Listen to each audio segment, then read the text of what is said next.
Islam and greetings, Morris. Welcome to another episode of Pardon the Interjection. Today is Friday, March 27th, 2015. Today is a special day. We have a very important guest that will be on today's show. I am your host, Supreme L, like I say.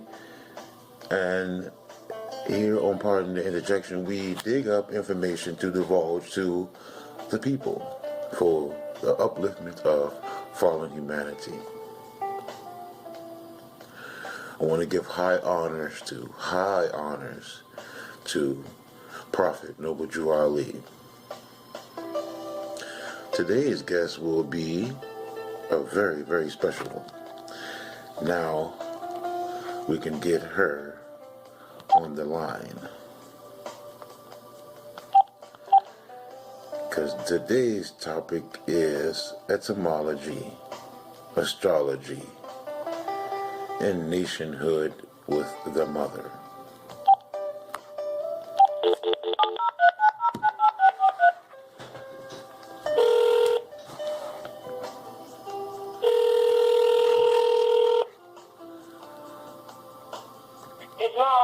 Islam and greetings, sister.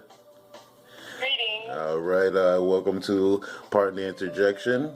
And on the phone, family, we have teacher, astrologist, nationalist, and humanitarian, Sister Selah Bey. Welcome to Pardon the Interjection, sister. Islam, thank you for having me, and thank you for such a wonderful introduction. Blessings and all peace be to you, sister. I'm just so elated to have you on the show. I finally get you on the show. I'm just so happy to have you here. You just don't know. Thank you. We're going to start off, if you can, give us a brief, little itinerary on yourself or history on yourself. Okay. Let's see. So, I'm a teacher, and I currently teach developmental reading at Prince George's Community College. I also have a tutoring company called Cultivated Mind. Okay. Cultivated Mind. It is, I specialize in reading and math, and, I work with children after school. I even have a couple of homeschool students. So I've been teaching, I'd say, for about 10 years, and I also do astrology. Okay. And that I've always had an interest in the planet and, the basic, what's your sign, and do these signs get along. But I would say about 5 years ago, I started really delving more into a complete aspect of your chart, and how it relates to your personality and other parts of your life. And so I could say I started about 5 years ago, but then I think about all the things that you need to be a good astrologist. So it takes geometry and mathematics, which, I've been good at that for a while, and that's in my chart. Right. So, kind of right. natural. And it takes psychology to a certain extent, Right. It's one thing to read about what each planet means, but it's another thing to really understand that with regards to people.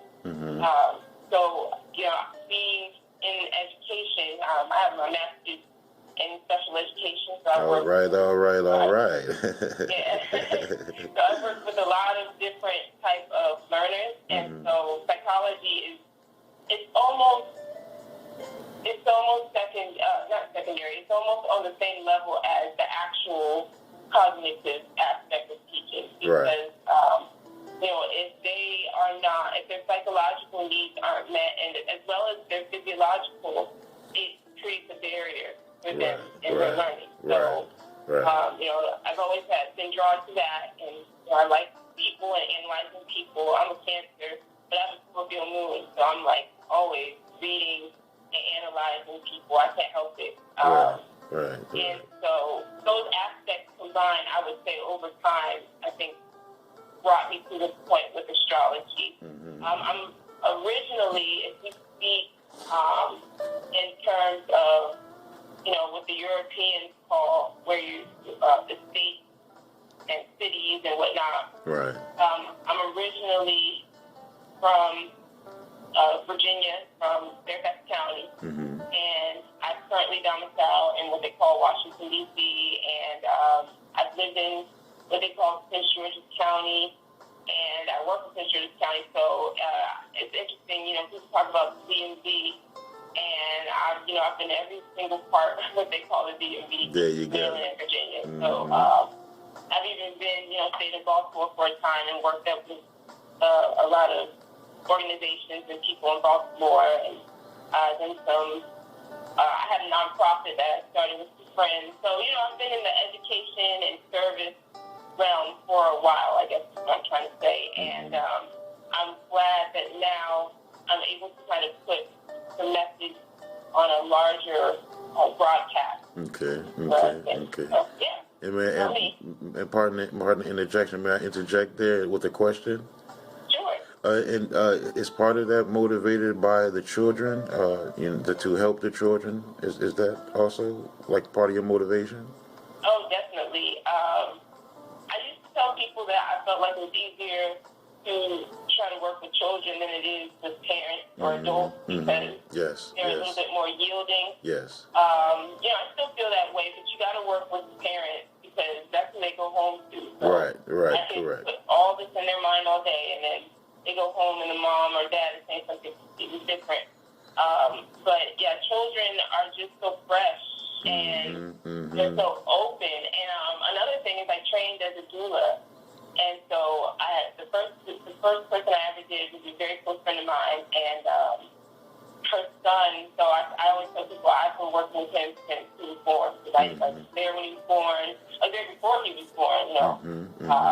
To support her, and so he's about to turn 2. And I don't take credit for him doing this, but I love the fact that I've been able to witness it, and it just further strengthens my drive. Right. But he's almost 2, and he can read like sight words. Oh wow! Like, beautiful. Yeah, beautiful. little words. He doesn't have to try to break down. He's like memorizing because she is consistently playing those images for him, like different little programs. So just seeing how like he's so open and fresh, and no barriers to just absorbing and learning. I love that. Okay, and pardon the interjection. Before we finish here, I would love to have some knowledge that you have about that, because I have 2 little ones here with me, my children.